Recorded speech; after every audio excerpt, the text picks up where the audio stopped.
Welcome to Pushing to the Front by Orison Swett Marden, one of the most influential classics in the history of self-help and success literature. In these chapters, Marden shares timeless wisdom on ambition, persistence, leadership, and achievement. His words inspire us to overcome hesitation, strengthen our will, and move boldly toward our highest potential. Whether you're seeking personal growth, practical success strategies, or simply daily motivation, this series will encourage and guide you on your journey forward. Chapter 14. On Time, or The Triumph of Promptness. On the great clock of time there is but one word: now. Note the sublime precision that leads the Earth over a circuit of 500 millions of miles back to the solstice at the appointed moment, without the loss of 1 second. No, not the millionth part of a second. For ages and ages of which it travelled that imperilled road. Edward Everett. Who cannot but see oftentimes how strange the threads of our destiny run? Oft it is only for a moment the favourable instant is presented. We miss it, and months and years are lost. By the street of by and by, one arrives at the house of never. Cervantes. Lose this day by loitering, 'twill be the same story tomorrow, and the next more dilatory. Let's take the instant by the forward top. Shakespeare.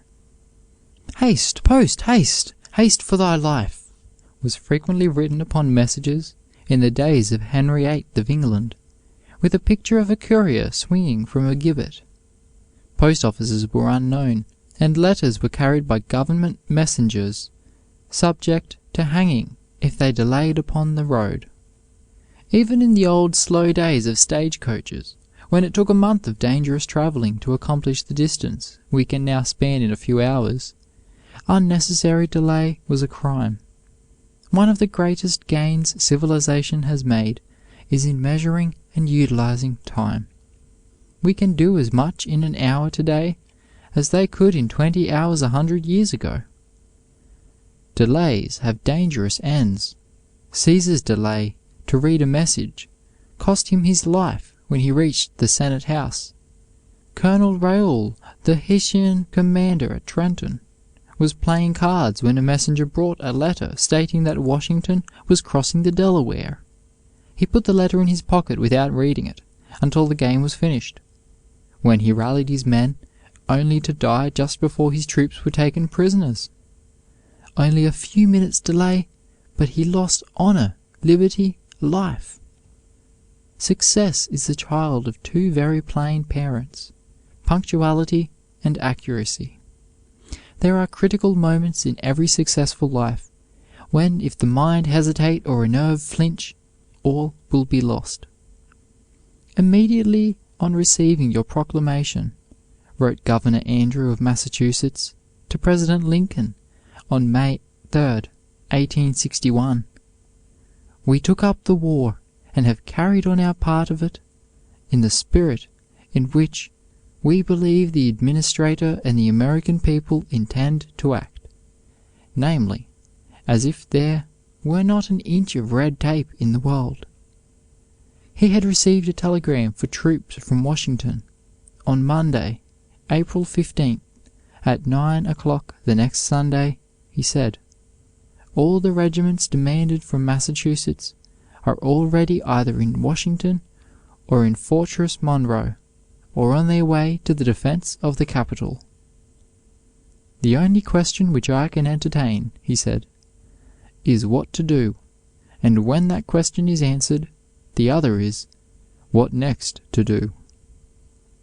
The whole period of youth, said Ruskin, is one essentially of formation, edification, instruction.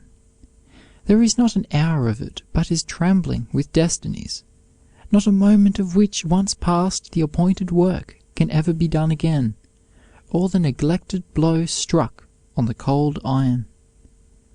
Napoleon laid great stress upon that supreme moment, that nick of time, which occurs in every battle, to take advantage of which means victory, and to lose in hesitation means disaster. He said that he beat the Austrians because they did not know the value of 5 minutes. And it has been said that among the trifles that conspired to defeat him at Waterloo, the loss of a few moments by himself and Grouchy on the fatal morning was the most significant. Blucher was on time, and Grouchy was late.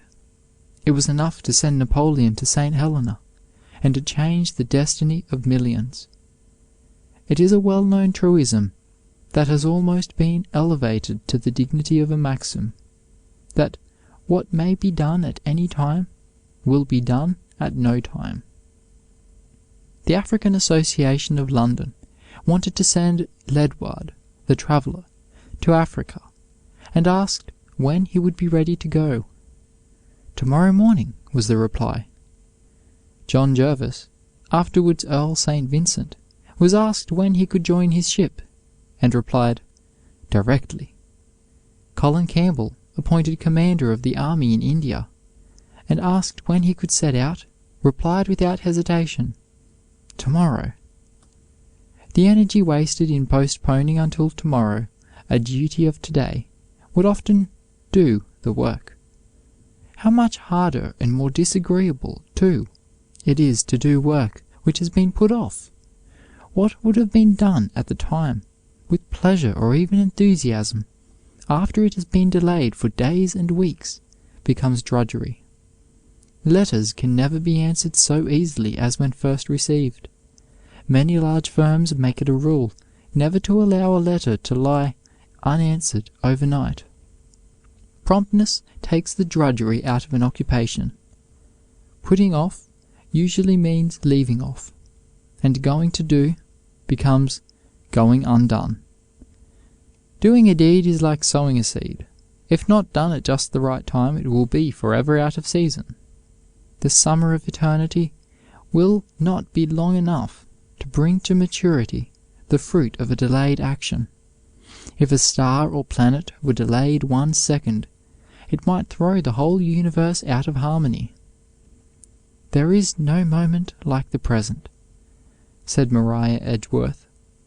Not only so, there is no moment at all, no instant force and energy, but in the present. The man who will not execute his resolutions when they are fresh upon him can have no hopes from them afterward. They will be dissipated, lost in the hurry and scurry of the world, or sunk in the slough of indolence. Cobbett said he owed his success to being always ready, more than to all his natural abilities combined. "To this quality I owed my extraordinary promotion in the army," he said. "If I had to mount guard at 10, I was ready at 9. Never did any man or anything wait 1 minute for me." "How," asked a man of Sir Walter Raleigh, "do you accomplish so much, and in so short a time?" "When I have anything to do, I go and do it," was the reply. The man who always acts promptly, even if he makes occasional mistakes, will succeed when a procrastinator, even if he have the better judgment, will fail. When asked how he managed to accomplish so much work, and at the same time attend to his social duties, a French statesman replied, "I do it simply by never postponing till tomorrow what should be done today." It was said of an unsuccessful public man that he used to reverse this process, his favorite maxim being, "Never to do today what might be postponed till tomorrow." How many men have dawdled away their success and allowed companions and relatives to steal it away 5 minutes at a time? "Tomorrow, did thou say?" asked Cotton. "Go to, I will not hear of it. Tomorrow, 'tis a sharper who stakes his penury against thy plenty, who takes thy ready cash and pays thee naught, but wishes, hopes, and promises, the currency of idiots. Tomorrow! It is a period nowhere to be found in all the hoary registers of time, unless perchance in the fool's calendar. Wisdom disclaims the word, nor holds society with those that own it. 'Tis fancy's child, and folly is its father, wrought of such stuffs as dreams are, and baseless as the fantastic visions of the evening. Oh, how many a wreck on the road to success could say, I have spent all my life in pursuit of tomorrow, being assured that tomorrow has some vast benefit or other in store for me. But his resolutions remained unshaken. Charles Reade continues in his story of Noah Skinner, the defaulting clerk, who had been overcome by a sleepy languor after deciding to make restitution. By and by, waking up from a sort of heavy doze, he took, as it were, a last look at the receipts, and murmured, "My head, how heavy it feels!" But presently he roused himself, full of his penitent resolutions, and murmured again, brokenly, "I'll take it to Pembroke Street tomorrow. The morrow found him, and so did the detectives, dead. Tomorrow. It is the devil's motto. All history is strewn with its brilliant victims, the wrecks of half-finished plans and unexecuted resolutions. It is the favorite refuge of sloth and incompetency. Strike while the iron is hot, and make hay while the sun shines, are golden maxims. Very few people recognize the hour when laziness begins to set in. Some people it attacks after dinner, some after lunch, and some after 7 o'clock in the evening. There is in every person's life a crucial hour in the day, which must be employed instead of wasted, if the day is to be saved. With most people, the early morning hour becomes the test of the day's success. A person was once extolling the skill and courage of Mayenne in Henry's presence. "You are right," said Henry. "He is a great captain, but I have always 5 hours start of him." Henry rose at 4 in the morning, and Mayenne at about 10. This made all the difference between them. Indecision becomes a victim, and procrastination is its forerunner. There is only one known remedy for the victims of indecision, and that is prompt decision. Otherwise, the disease is fatal to all success or achievement. He who hesitates is lost. A noted writer said that a bed is a bundle of paradoxes. We go to it with reluctance, yet we quit it with regret. We make up our minds every night to leave it early, but we make up our bodies every morning to keep it late. Yet most of those who have become eminent have been early risers.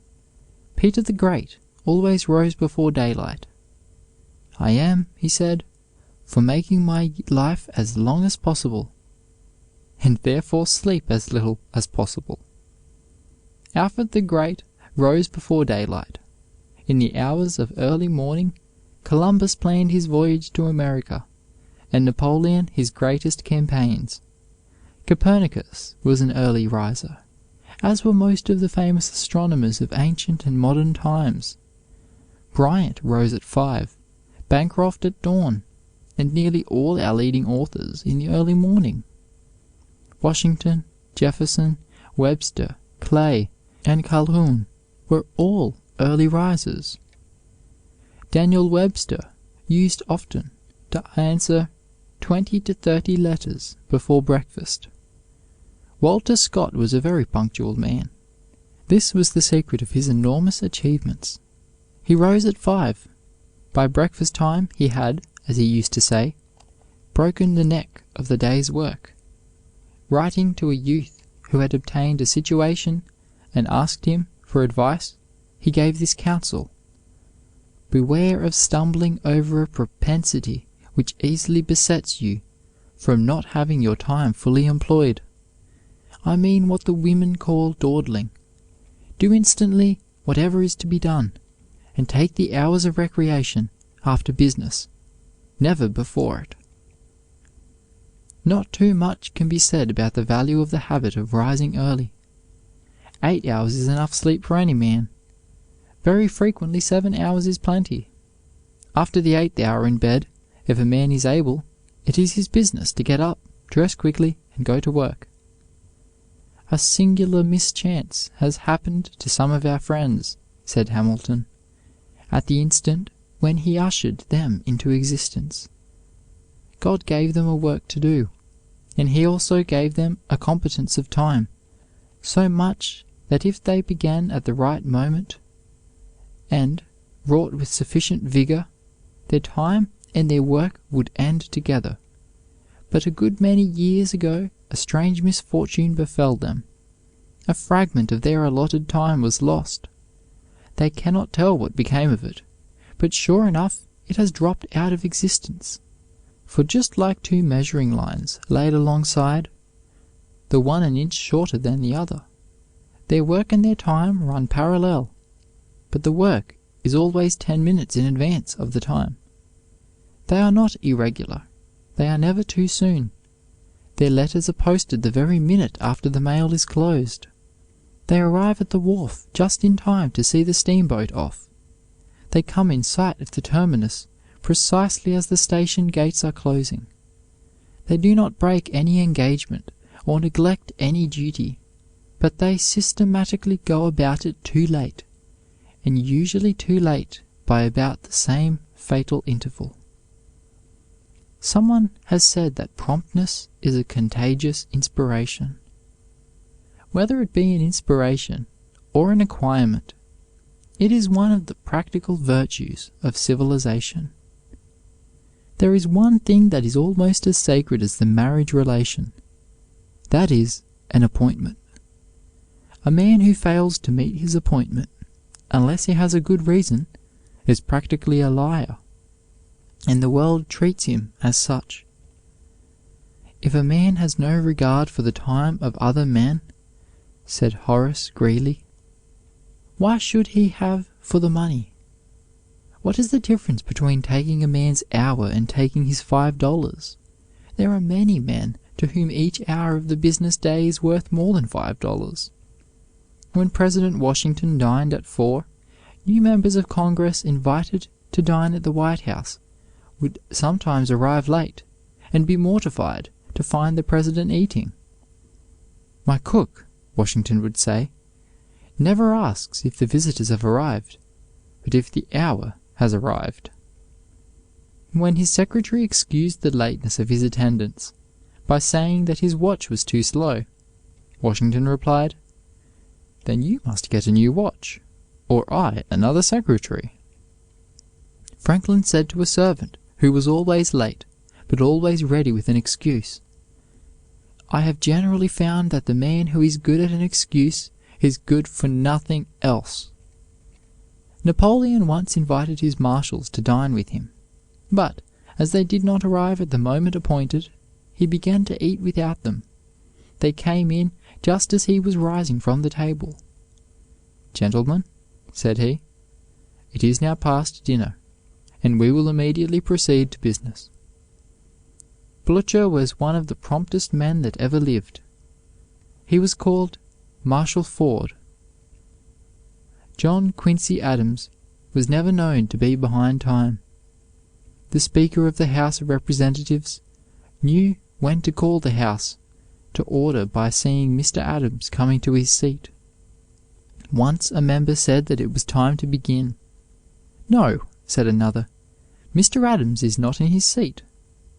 It was found that the clock was 3 minutes fast, and prompt to the minute Mr. Adams arrived. Webster was never late at a recitation in school or college. In court, in Congress, in society, he was equally punctual. Amid the cares and distractions of a singularly busy life, Horace Greeley managed to be on time for every appointment. Many a trenchant paragraph for the Tribune was written while the editor was waiting for men of leisure, tardy at some meeting. Punctuality is the soul of business, as brevity is of wit. During the first 7 years of his mercantile career, Amos Lawrence did not permit a bill to remain unsettled over Sunday. Punctuality is said to be the politeness of princes. Some men are always running to catch up with their business. They are always in a hurry, and give you the impression that they are late for a train. They lack method and seldom accomplish much. Every businessman knows that there are moments on which hang the destiny of years. If you arrive a few minutes late at the bank, your paper may be protested and your credit ruined. One of the best things about school and college life is that the bell which strikes the hour for rising, for recitations or for lectures, teaches habits of promptness. Every young man should have a watch which is a good timekeeper. One that is nearly right encourages bad habits and is an expensive investment at any price. "Oh, how I do appreciate a boy who is always on time," says H.C. Brown. "How quickly you learn to depend on him, and how soon you find yourself entrusting him with weightier matters." The boy who has acquired a reputation for punctuality has made the first contribution to the capital that in after years makes his success a certainty. Promptness is the mother of confidence and gives credit. It is the best possible proof that our own affairs are well ordered and well conducted, and gives others confidence in our ability. The man who is punctual, as a rule, will keep his word and may be depended upon. A conductor's watch is behind time, and a terrible railway collision occurs. A leading firm with enormous assets becomes bankrupt simply because an agent is tardy in transmitting available funds as ordered. An innocent man is hanged because the messenger bearing a reprieve should have arrived 5 minutes earlier. A man is stopped 5 minutes to hear a trivial story and misses a train or steamer by 1 minute. Grant decided to enlist the moment that he learned of the fall of Sumter. When Buckner sent him a flag of truce at Fort Donelson, asking for the appointment of commissioners to consider terms of capitulation, he promptly replied, "No terms except an unconditional and immediate surrender can be accepted. I propose to move immediately upon your works." Buckner replied that circumstances compelled him to accept the ungenerous and unchivalrous terms which you propose. The man who, like Napoleon, can on the instant seize the most important thing and sacrifice the others, is sure to win. Many a wasted life dates its ruin from a lost 5 minutes. "Too late" can be read between the lines on the tombstone of many a man who has failed. A few minutes often makes all the difference between victory and defeat, success and failure. End of chapter 14. On Time, or The Triumph of Promptness. If you enjoy timeless wisdom like this, consider subscribing for more audiobooks just like it. Chapter 15. What a Good Appearance Will Do. Let thy attire be comely but not costly. Livy. Costly thy habit as thy purse can buy, but not expressed in fancy, rich not gaudy, for the apparel oft proclaims the man. Shakespeare. I hold that gentleman to be the best dressed, whose dress no one observes. Anthony Trollope. As a general thing, an individual who is neat in his person is neat in his morals. H. W. Shaw. There are two chief factors in good appearance: cleanliness of body and comeliness of attire. Usually these go together, neatness of attire indicating a sanitary care of the person, while outward slovenliness suggests a carelessness for appearance that probably goes deeper than the clothes covering the body. We express ourselves first of all in our bodies. The outer condition of the body is accepted as the symbol of the inner. If it is unlovely or repulsive through sheer neglect or indifference, we conclude that the mind corresponds with it. As a rule, the conclusion is a just one. High ideals and strong, clean, wholesome lives and work are incompatible with low standards of personal cleanliness. A young man who neglects his bath will neglect his mind. He will quickly deteriorate in every way. A young woman who ceases to care for her appearance in minutest detail will soon cease to please. She will fall little by little until she degenerates into an ambitionless slattern. It is not to be wondered at that the Talmud places cleanliness next to godliness. I should place it nearer still, for I believe that absolute cleanliness is godliness. Cleanliness or purity of soul and body raises man to the highest estate. Without this he is nothing but a brute. There is a very close connection between a fine, strong, clean physique and a fine, strong, clean character. A man who allows himself to become careless in regard to the one will, in spite of himself, fall away in the other. But self-interest clamours as loudly as aesthetic or moral considerations for the fulfillment of the laws of cleanliness. Every day we see people receiving demerits for failure to live up to them. I can recall instances of capable stenographers who forfeited their positions because they did not keep their fingernails clean. An honest, intelligent man whom I know lost his place in a large publishing firm because he was careless about shaving and brushing his teeth. The other day, a lady remarked that she went into a store to buy some ribbons, but when she saw the salesgirl's hands, she changed her mind and made her purchase elsewhere. Dainty ribbons, she said, could not be handled by such soiled fingers without losing some of their freshness. Of course, it will not be long until that girl's employer will discover that she is not advancing his business, and then, well, the law will work inexorably. The first point to be emphasized in the making of a good appearance is the necessity of frequent bathing. A daily bath ensures a clean, wholesome condition of the skin, without which health is impossible. Next in importance to the bath is the proper care of the hair, the hands, and the teeth. This requires little more than a small amount of time and the use of soap and water. The hair, of course, should be combed and brushed regularly every day.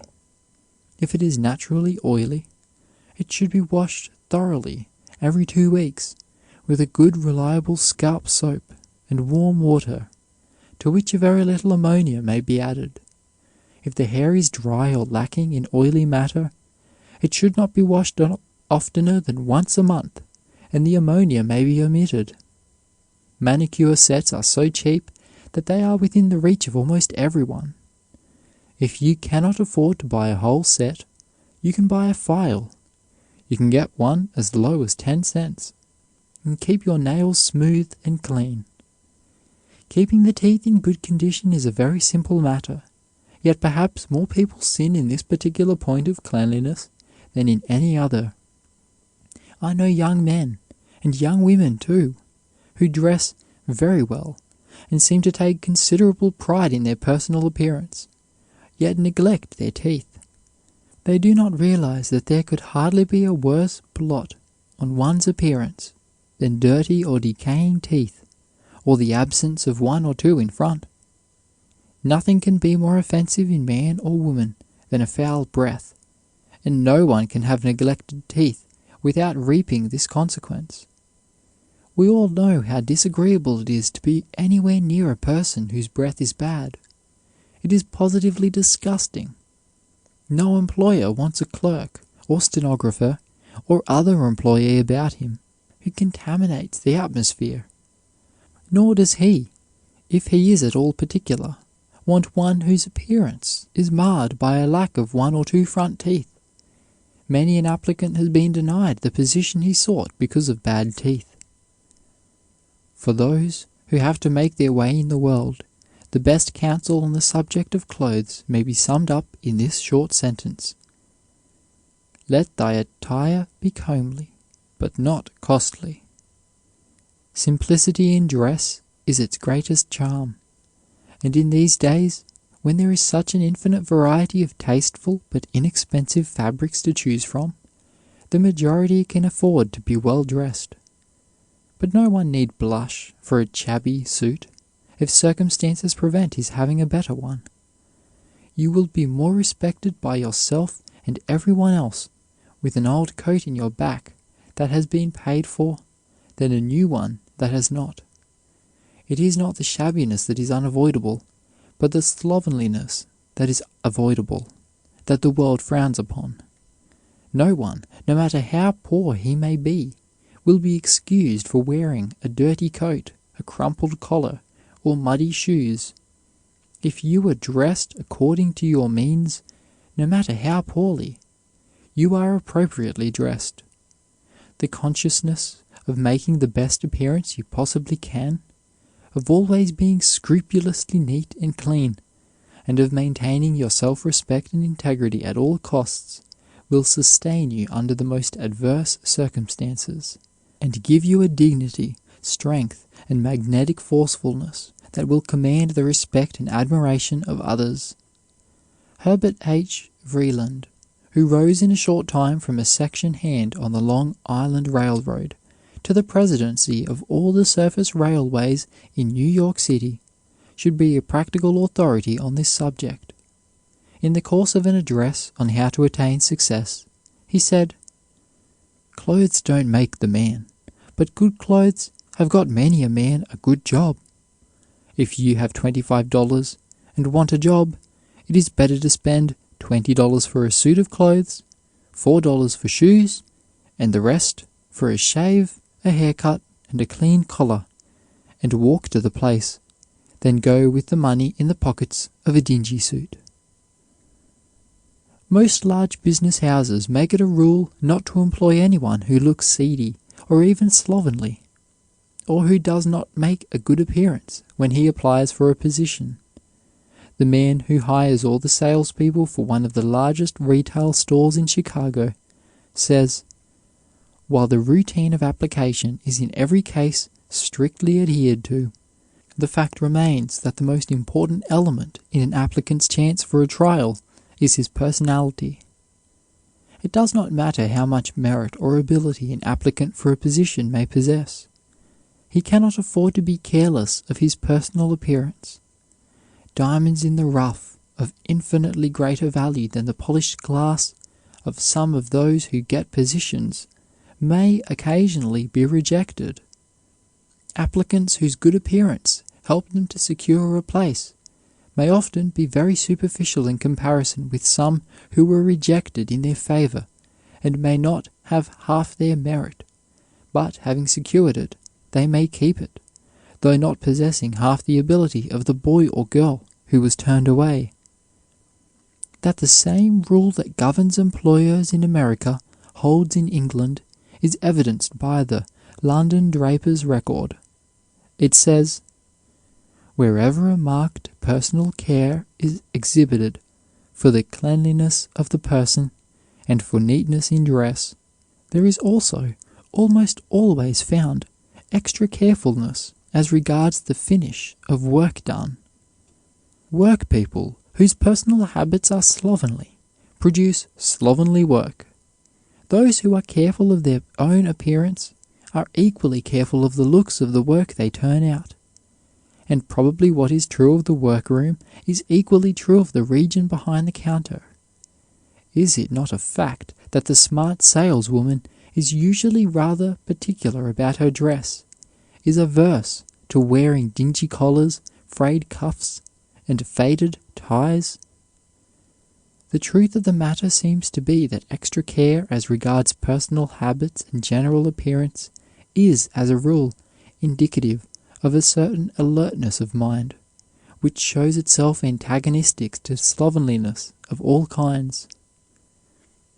No young man or woman who wishes to retain that most potent factor of the successful life, self-respect, can afford to be negligent in the matter of dress, for the character is subdued to what it is clothed in. As the consciousness of being well-dressed tends to grace and ease of manner, so shabby, ill-fitting and soiled attires makes one feel awkward and constrained, lacking in dignity and importance.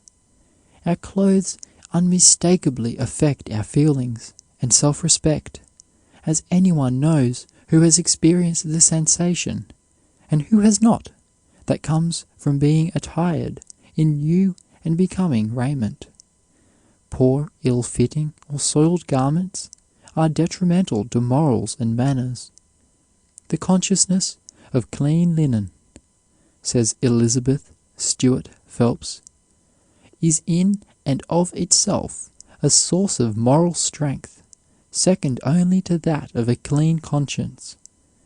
A well-ironed collar or a fresh glove has carried many a man through an emergency in which a wrinkle or a rip would have defeated him. The importance of attending to little details, the perfection of which really constitutes the well-dressed man or woman, is well illustrated by this story of a young woman's failure to secure a desirable position. One of those large-souled women of wealth in which our generation is rich had established an industrial school for girls in which they received a good English education and were trained to be self-supporting.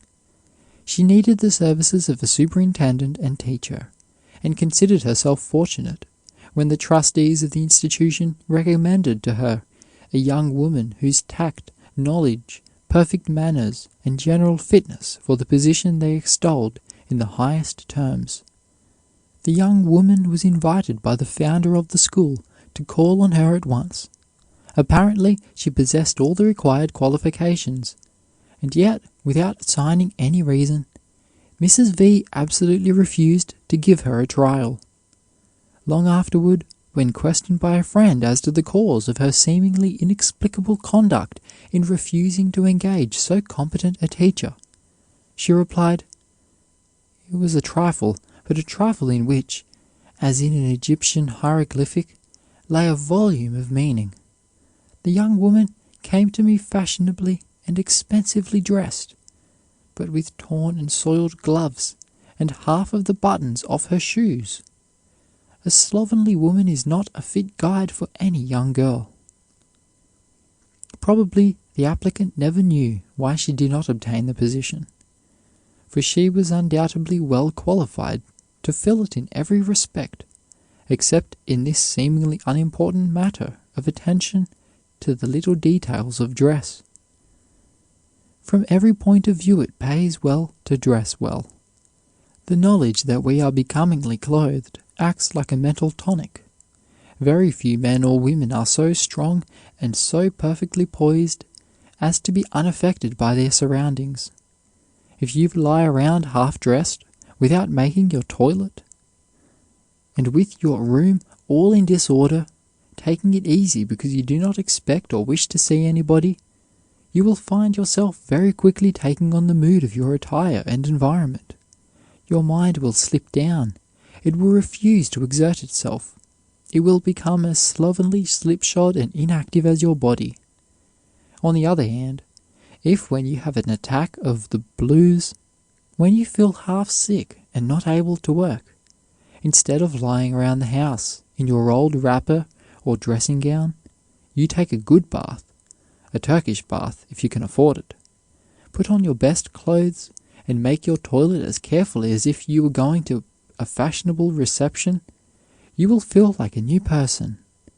9 times out of 10, before you have finished dressing, your blues and your half-sick feeling will have vanished like a bad dream, and your whole outlook on life will have changed. By emphasizing the importance of dress, I do not mean that you should be like Beau Brummel, the English fop, who spent $4,000 a year at his tailor's alone, and who used to take hours to tie his cravat. An undue love of dress is worse than a total disregard of it, and they love dress too much, who go in debt for it, who make it their chief object in life, to the neglect of their most sacred duty to themselves and others, or who, like Beau Brummel, devote most of their waking hours to its study. But I do claim, in view of its effect on ourselves and on those with whom we come in contact, that it is a duty, as well as the truest economy, to dress as well and becomingly as our position requires and our means will allow. Many young men and women make the mistake of thinking that well-dressed necessarily means being expensively dressed, and with this erroneous idea in mind, they fall into as great a pitfall as those who think clothes are of no importance. They devote the time that should be given to the culture of head and heart to studying their toilets and planning how they can buy out of their limited salaries this or that expensive hat or tie or coat which they see exhibited in some fashionable store. If they cannot by any possibility afford the coveted article, they buy some cheap, tawdry imitation, the effect of which is only to make them look ridiculous. Young men of this stamp wear cheap rings, vermilion-tinted ties, and broad checks, and almost invariably they occupy cheap positions. Like the dandy, whom Carlyle describes as a clothes-wearing man, a man whose trade, office, and existence consists in the wearing of clothes, every faculty of whose soul, spirit, person, and purse is heroically consecrated to this one object, they live to dress, and have no time to devote to self-culture or to fitting themselves for higher positions. The overdressed young woman is merely the feminine of the overdressed young man. The manners of both seem to have a subtle connection with their clothes. They are loud, flashy, vulgar. Their style of dress bespeaks a type of character even more objectionable than that of the slovenly, untidily dressed person. The world accepts the truth announced by Shakespeare, that the apparel oft proclaims the man, and the man and the woman, too, are frequently condemned by the very garb which they think makes them so irresistible. At first sight it may seem hasty or superficial to judge men or women by their clothes, but experience has proved again and again that they do, as a rule, measure the sense and self-respect of the wearer, and aspirants to success should be as careful in choosing their dress as their companions, for the old adage, "Tell me thy company, and I will tell thee what thou art," is offset by this wise saying of some philosopher of the commonplace, "Show me all the dresses a woman has worn in the course of her life, and I will write you her biography." How exquisitely absurd it is, says Sydney Smith, to teach a girl that beauty is of no value, dress of no use. Beauty is of value. Her whole prospect and happiness in life may often depend upon a new gown or a becoming bonnet. If she has 5 grains of common sense, she will find this out. The great thing is to teach her their proper value. It is true that clothes do not make the man, but they have a much larger influence on man's life than we are wont to attribute to them. Prentice Mulford declares dress to be one of the avenues for the spiritualization of the race. This is not an extravagant statement, when we remember what an effect clothes have in inciting to personal cleanliness. Let a woman, for instance, don an old, soiled, or worn wrapper, and it will have the effect of making her indifferent as to whether her hair is frowsy or in curl papers. It does not matter whether her face or hands are clean or not, or what sort of slipshod shoes she wears, for Anything, she argues, is good enough to go with this old wrapper. Her walk, her manner, the general trend of her feelings, will in some subtle way be dominated by the old wrapper. Suppose she changes, puts on a dainty muslin garment instead. How different her looks and acts! Her hair must be becomingly arranged, so as not to be at odds with her dress. Her face and hands and fingernails must be spotless as the muslin which surrounds them. The down-at-heel old shoes are exchanged for suitable slippers. Her mind runs along new channels. She has much more respect for the wearer of the new, clean wrapper than for the wearer of the old, soiled one. Would you change the current of your thoughts? Change your raiment, and you will at once feel the effect. Even so great an authority as Buffon, the naturalist and philosopher, testifies to the influence of dress on thought. He declares himself utterly incapable of thinking to good purpose except in full court dress. This he always put on before entering his study, not even omitting his sword. There is something about ill-fitting, unbecoming or shabby apparel which not only robs one of self-respect, but also of comfort and power. Good clothes give ease of manner and make one talk well. The consciousness of being well dressed gives a grace and ease of manner that even religion will not bestow, while inferiority of garb often induces restraint. One cannot but feel that God is a lover of appropriate dress. He has put robes of beauty and glory upon all his works. Every flower is dressed in richness, every field blushes beneath a mantle of beauty, every star is veiled in brightness, every bird is clothed in the habiliments of the most exquisite taste. And surely he is pleased when we provide a beautiful setting for the greatest of his handiworks. End of chapter 15. What a good appearance will do.